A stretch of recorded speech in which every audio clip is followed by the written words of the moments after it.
Yo, what is up you guys? Welcome back to another Scrap Mechanics survival video. In today's video, I'm actually going to be showing you how to make an automatic farm. Now this farm is for beginners in the game, or if you're just starting out, either way it'll work for you. It's actually very resource efficient. Now, I do have a few water cannons, and that's probably the most expensive part, but it also supports a pretty big plot of land here. So all you're going to need for the farm is a few pistons. You're going to need a sensor, you're going to need a switch, obviously the water cannons, and the timer is optional, and I will show you why.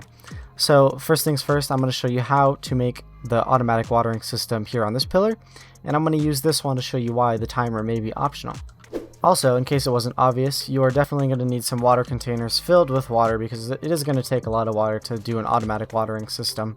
Now if you don't have a system like this, you could still use a water container, as long as you have some way to source all of your water to the water cannons.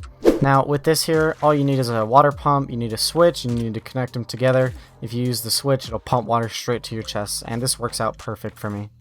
One thing to note, this definitely works out for a normal series, because on my YouTube series, if you check it out, I actually have plenty of farm and resources and everything I need. This works out perfect for me, and it is expendable. So if you do want to increase the size of it, all you have to do is layer it over to this side if you want like 30 more. I think this plot of land here is about 30 crops, which is a pretty decent size. Now if you guys haven't checked out my YouTube series on Scrap Mechanics Survival, make sure to go check that out. I am going to be getting the spud gun next episode. That's why I've been working towards here, and this is also why I'm redesigning this farm. But now that it is morning time, I have some light and I could show you guys how it works. So for starters, obviously you're going to need a switch here. You could put that wherever you want. It doesn't really matter. And then also, one thing to note, your pistons do have to be level 5 as long as you want a longer farm like this. If you do at least 6 plots of land here, your level 5 piston should be able to support it. So one thing to note also, I made these little pillars here. They are very important. You do need these, or at least one of them. Just it's not to make it pretty. They actually work. So you're going to place down a piston, and you're going to place down a few blocks. I like to go 2 down here, and then all you have to do is place your cannon to face down, and now it's facing directly at this crop here. So all you have to do next is go over here. I'll build up a little bit, and you could place the sensor down. And you do not need to level up the sensor at all. You could leave it at level 1, because all you need is a range of 1. So I'm going to turn on the sound here just for demonstration purposes.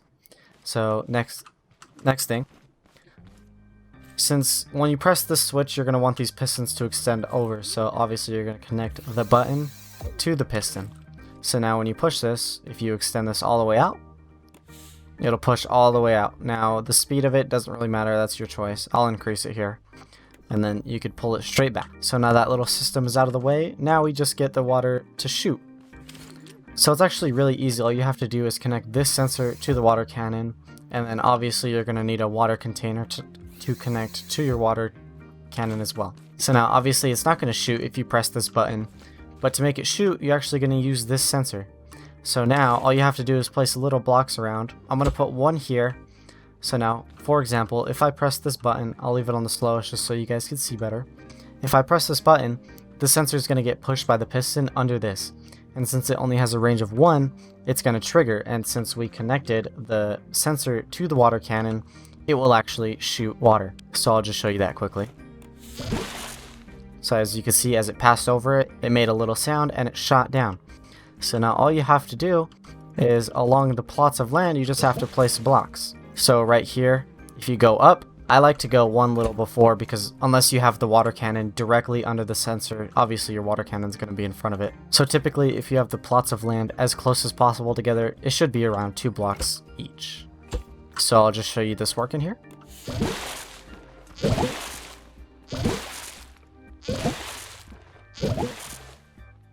So now it gets to this last one. All you have to do here is place one under it and it'll shoot. So now it's easy as that. Your water system is perfectly set up. All you have to do to extend this is get this block here and just pull it all the way out.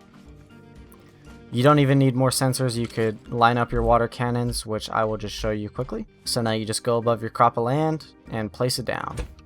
So now that I got all 4 water cannons here, all you have to do is connect the sensor to each one.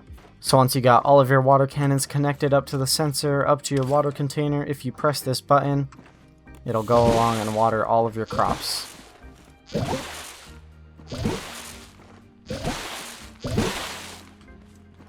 Boom. And there's your simple automatic watering system. So that's the simplest automatic watering system that you could get. Now I am going to show you why you may want to use a timer. When the piston goes all the way across, if you pull it back, it's going to shoot water again. And that is completely unnecessary, especially if you don't have a little system here to just pump up water, which I do, so it's not that big of a deal.